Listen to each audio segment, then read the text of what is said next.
The air raid sirens wailed, a mournful chorus over London's defiant skyline, a nightly symphony of destruction. Below, in the flickering gaslight of a subterranean factory, gears ground on, a testament to British resolve. Churchill's voice, a bulldog's growl, echoed from wireless sets urging perseverance. Yet across the vast, unforgiving Atlantic, a silent, unseen enemy was strangling the nation. Convoys, Britain's lifeline, vanished with terrifying regularity. The Admiralty, steeped in tradition, clung to failing tactics. But one commander, a maverick, proposed a maneuver so audacious, so utterly insane, his own crew thought him mad, until it stopped 14 attackers cold. The year was 1942, and the North Atlantic was a graveyard. Icy gales howled across endless grey swells, carrying the scent of salt, and too often the acrid tang of burning oil. Below the surface, a silent, relentless predator stalked its prey. Britain, an island nation, lived and died by the convoys that plied these treacherous waters, bringing vital food, fuel, and war materials from North America. But the U-boat wolf packs, commanded by Admiral Dönitz, were proving devastatingly effective. Their tactics, honed to a deadly precision, allowed them to overwhelm escort groups, sinking merchant ships with terrifying impunity. The rhythmic thud of distant depth charges, the chilling reports of torpedo wakes, and the grim tally of lost tonnage became the soundtrack to Britain's slow strangulation. The air temperature often hovered just above freezing, the deck plates slick with spray and ice, making every movement a perilous dance. The constant drone of engines, the creak of stressed bulkheads, and the pervasive smell of diesel and stale tea defined the claustrophobic existence aboard the escorts. Infrastructure, from the docks of Liverpool to the shipyards of Clydeside, strained under the relentless demand, yet still the losses mounted. The strategic situation was dire. Germany, despite its initial failures to invade Britain, was winning the Battle of the Atlantic. Each month, hundreds of thousands of tons of shipping vanished beneath the waves.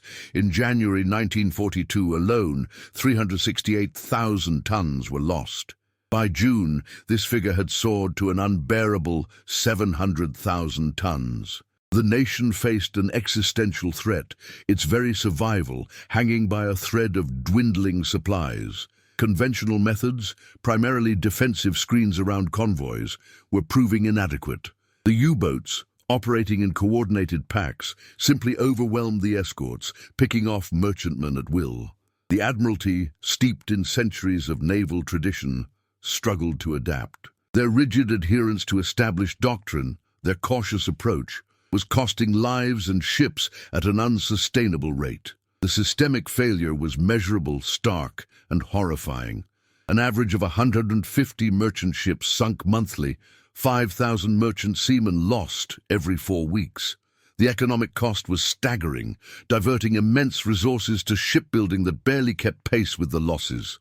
The tactical vulnerability was clear. Escorts were spread too thin, reacting defensively, never truly seizing the initiative. The technological challenge lay in detecting and engaging U-boats before they could strike, a problem compounded by limited sonar range and the vastness of the ocean. Into this maelstrom stepped Commander Alistair Finch, a man whose quiet intensity belied a mind of startling originality. 44 years old, with eyes the colour of a stormy sea and a permanent furrow of concentration etched between them, Finch hailed from a small fishing village near Penzance, Cornwall. His upbringing amidst the rugged coastline and the unforgiving sea had instilled in him a profound respect for its power and a pragmatic, unconventional approach to its challenges. He was a career naval officer, but one who chafed against the Admiralty's bureaucratic inertia. Finch believed the current defensive tactics were fundamentally flawed. He argued that escorts should not merely protect, but aggressively hunt, turning the hunter into the hunted. His proposals, detailed in meticulously argued memoranda, were met with polite skepticism, then outright dismissal. Senior officers, comfortable in their London offices, viewed his ideas as reckless, even suicidal. Unsound, contrary to established practice, too risky for valuable assets. These were the common refrains. The institutional bureaucracy, a labyrinth of committees and subcommittees, ensured that any deviation from established norms was met with glacial resistance. Finch's attempts to present his theories in formal meetings were often cut short, his diagrams and calculations dismissed as theoretical fancy. Finch's frustration mounted with every sinking report. He saw a pattern of death that nobody in power seemed willing to break. He envisioned a radical shift. Instead of reacting to U-boat attacks, escorts should anticipate and preempt them, using the convoy itself as bait, then launching a devastating, coordinated counterattack directly into the heart of the Wolfpack.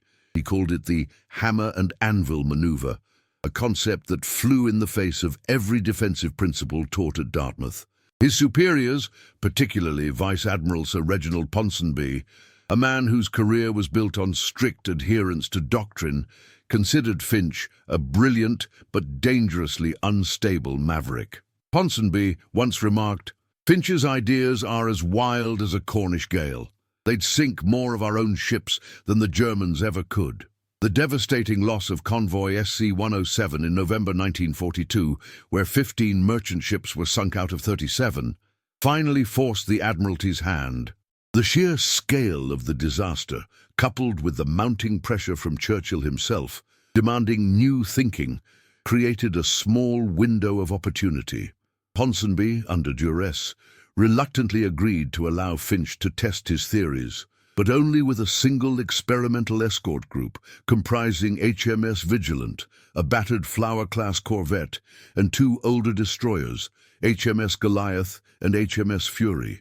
The ships were considered expendable, their crews a mix of seasoned veterans and raw recruits, many of whom had already survived multiple sinkings. The orders were clear. Finch was to take command of this ragtag group and prove his mad theory, or failed spectacularly. The decision, born of desperation rather than conviction, marked the beginning of Finch's perilous journey. Refusing to try meant accepting inevitable defeat, a fate no true Briton would countenance. The journey was beginning, fraught with peril, but imbued with a desperate, quiet hope that this unconventional approach might just be the lifeline Britain so desperately needed. The brutal reality of wartime operations immediately confronted Commander Finch and his experimental escort group. Their base, a windswept naval station in Londonderry, Northern Ireland, was a hive of activity, yet perpetually under-resourced.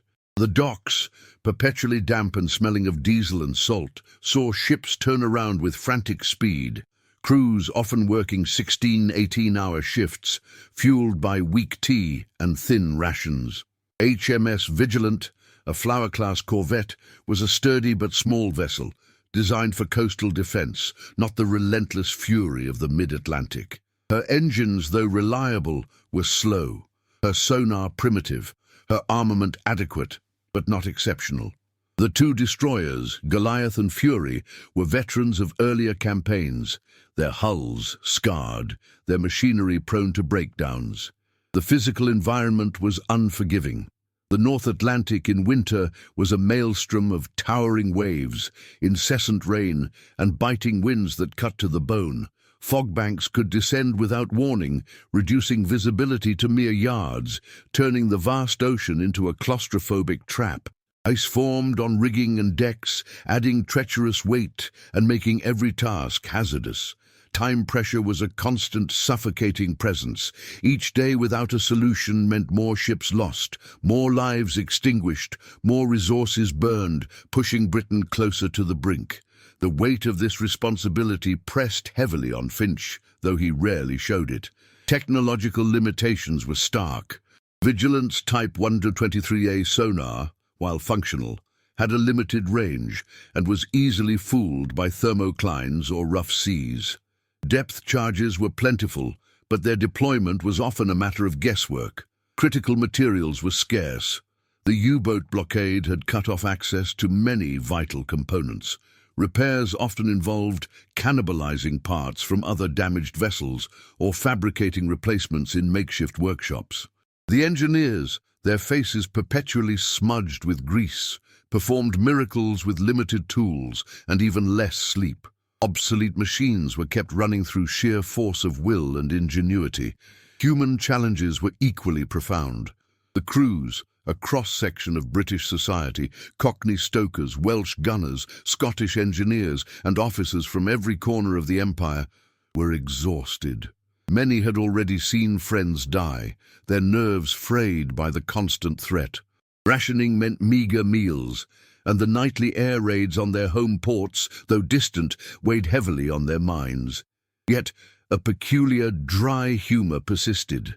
Jokes about Dönitz's fishing fleet or the likelihood of a nice cup of tea with the fishers were common, a coping mechanism against the ever-present spectre of death. Finch himself, though outwardly stoic, carried the burden of command with a quiet intensity that rarely wavered. He pushed his men hard, demanding rigorous drills in all conditions, often to the point of exhaustion, but he shared their hardships, eating the same bland food, enduring the same sleepless nights. Organizational challenges were also present. While the Admiralty had reluctantly sanctioned Finch's experiment, many senior officers remained deeply skeptical. Messages from London often contained thinly veiled doubts, questioning his methods, demanding adherence to established protocols. Finch had to fight not only the enemy and the elements, but also the ingrained conservatism of his own service. His resilience was evident in his unwavering focus. He spent hours poring over charts, analyzing U-boat attack patterns, refining his hammer and anvil theory. He encouraged his officers to think outside the box, to improvise, to challenge assumptions. When a critical sonar component failed, Lieutenant Davies, a brilliant young engineer from Manchester, spent 3 days and nights in the cramped engine room, fashioning a replacement from salvaged radio parts and sheer determination. The initial operational phases were fraught with setbacks. During a training exercise off the Hebrides, a sudden squall damaged Goliath's radar, forcing a return to port and delaying their first convoy escort. Material shortages meant that modifications Finch requested for faster depth charge reloading had to be improvised using old winches and scrap metal, a process that took weeks longer than anticipated. A near miss with a rogue U-boat during a solo patrol almost sank Vigilant, reinforcing the deadly reality of their mission and the unforgiving nature of the enemy. The crew, initially grumbling about Finch's unconventional drills and relentless pace, began to see the necessity. They adapted to working through nightly air attacks on their base, using approximate calculations when instruments failed, relying on instinct and teamwork. Despite the seemingly insurmountable obstacles, the brutal weather, the technological limitations, the psychological strain, and the bureaucratic resistance, the operation was progressing. Finch's experimental group was slowly, painfully, forging itself into a cohesive unit, ready to face the ultimate test, though success was still a distant, uncertain prospect. The turning point arrived with convoy HX-229, a vital artery of 40 merchant ships bound for Liverpool, escorted by Finch's experimental group and a few additional escorts. The North Atlantic, though still frigid, offered a brief respite from the gales, a deceptive calm before the storm.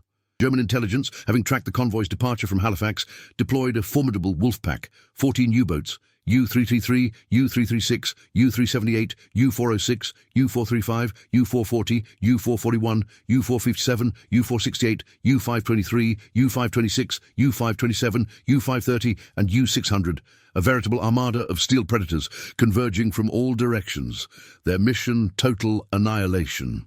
Finch, anticipating their approach, had already briefed his officers on the hammer and anvil maneuver.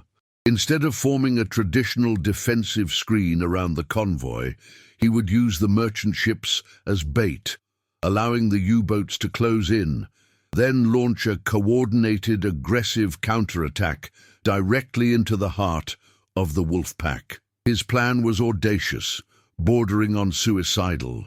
When the first U-boat contact was made, a faint ping on Vigilant's sonar, Finch's orders crackled over the radio. All escorts, execute Operation Anvil. Form attack line, bearing 270, full ahead. The initial reaction from his crew, and indeed from the commanders of Goliath and Fury, was one of stunned disbelief. Lieutenant Commander Davies, Vigilant's first lieutenant, muttered, "He's gone mad, sir, charging into them." But Finch's steely gaze brooked no argument. The escorts, instead of forming a protective ring, broke formation, accelerating towards the detected U-boat positions, not away from the convoy. This was the core of Finch's madness, turning the escorts into aggressive hunters, disrupting the U-boat's coordinated attack before it could fully develop. The U-boat commanders, expecting a cautious defensive screen, were utterly bewildered. Kapitan Lieutenant Erich von Kessel, commanding U-406, reported to Dönitz, "Escorts behaving erratically, not defending convoy, attacking us directly, unprecedented aggression." His reports, and those of other U-boat captains, spoke of escorts charging headlong, dropping depth charges with reckless abandon, even attempting to ram. The first direct engagement was brutal. Vigilant, leading the charge, detected U-336 at close range. Finch ordered a full pattern of depth charges, set shallow, then immediately turned to ram. The U-boat, caught completely off guard, was forced to dive deep. Its attack on the convoy aborted. Goliath and Fury, following Finch's lead, engaged U-435 and U-523, their coordinated attacks forcing both submarines to surface, where they were quickly dispatched by gunfire.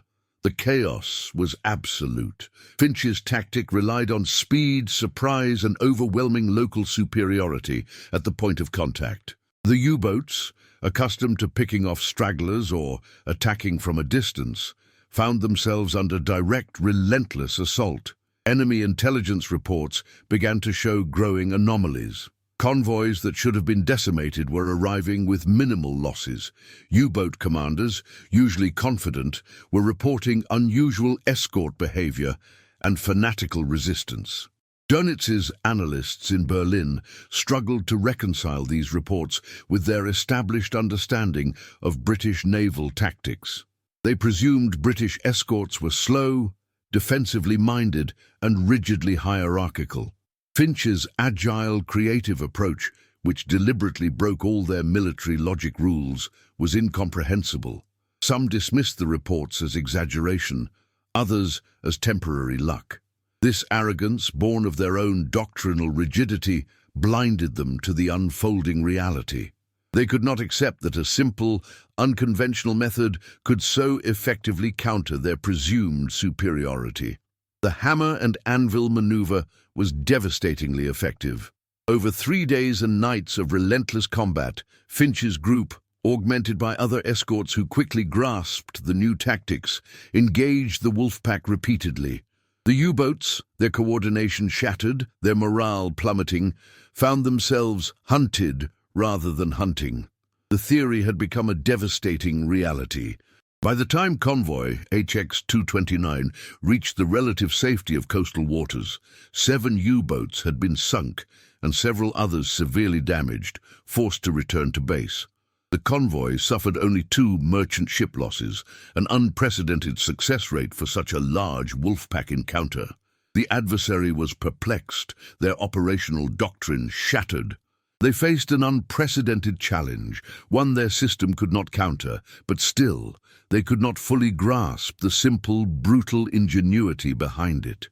Finch's crew, initially convinced he was mad, now looked at him with a mixture of awe and fierce loyalty. When the Battle of the Atlantic finally turned decisively in the Allies' favor, the true impact of Commander Finch's hammer and anvil maneuver became clear. His audacious tactics, initially dismissed as madness, had provided the crucial blueprint for defeating the U-boat menace. The climate was one of hard-won victory, a profound relief that the seemingly endless struggle for survival on the seas had finally been overcome. The celebration was contained, a quiet sense of accomplishment rather than boisterous revelry, reflecting the British character and the immense cost of the war. Thousands of lives had been saved, millions of tons of vital supplies had reached Britain, and the enemy's capacity to wage unrestricted submarine warfare had been neutralized. Finch's innovation had been a pivotal contribution to the final victory. The lasting consequences of Finch's work transcended the immediate military context. The understanding of how wars could be won was transformed. It wasn't solely through material superiority, though that was vital, but equally through tactical innovation, creative improvisation, and sheer human determination. The Finch Maneuver, as it became informally known among naval circles, proved that initiative and flexibility could overcome rigid doctrine. Its impact was also felt in the post-war national sphere. The rapid adoption and refinement of Finch's methods demonstrated how collaboration between operational commanders and naval scientists, often bypassing traditional bureaucratic channels, could yield unprecedented results. It established a standard that initiative and improvisation were as valuable as adherence to established hierarchy, fostering a culture of adaptability that would serve Britain well in the post-war Reconstruction era. The lessons learned in the brutal North Atlantic, particularly the emphasis on aggressive, coordinated anti-submarine warfare, became foundational to future naval strategy. Commander Alastair Finch, the quiet architect of this transformation, largely faded from public view after the war. He was offered a desk job at the Admiralty, a comfortable sinecure, but he politely declined. The sea was his life, and he returned to a less prominent, though still vital role in naval training, instilling his philosophy of aggressive defense in a new generation of officers. He never sought public recognition, content with the knowledge that his methods had saved countless lives. Many of his crew, the men who had initially thought him mad, returned to ordinary civilian lives, their wartime experiences etched deep within them. Some struggled to adapt to the quiet rhythms of peace, haunted by the icy depths and the screams of dying ships.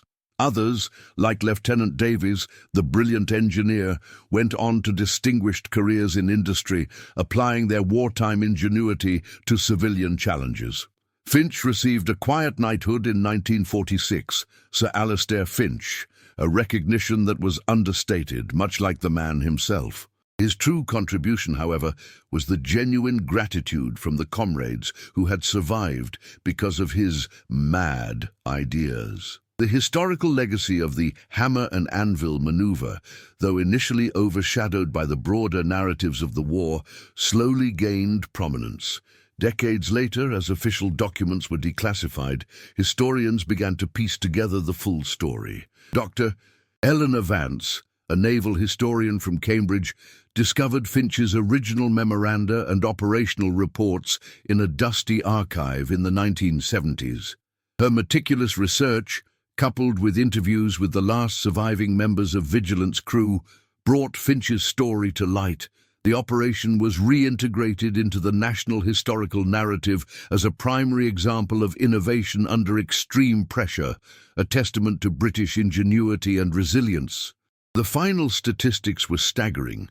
After the widespread adoption of Finch's tactics, U-boat sinkings plummeted and convoy losses became negligible.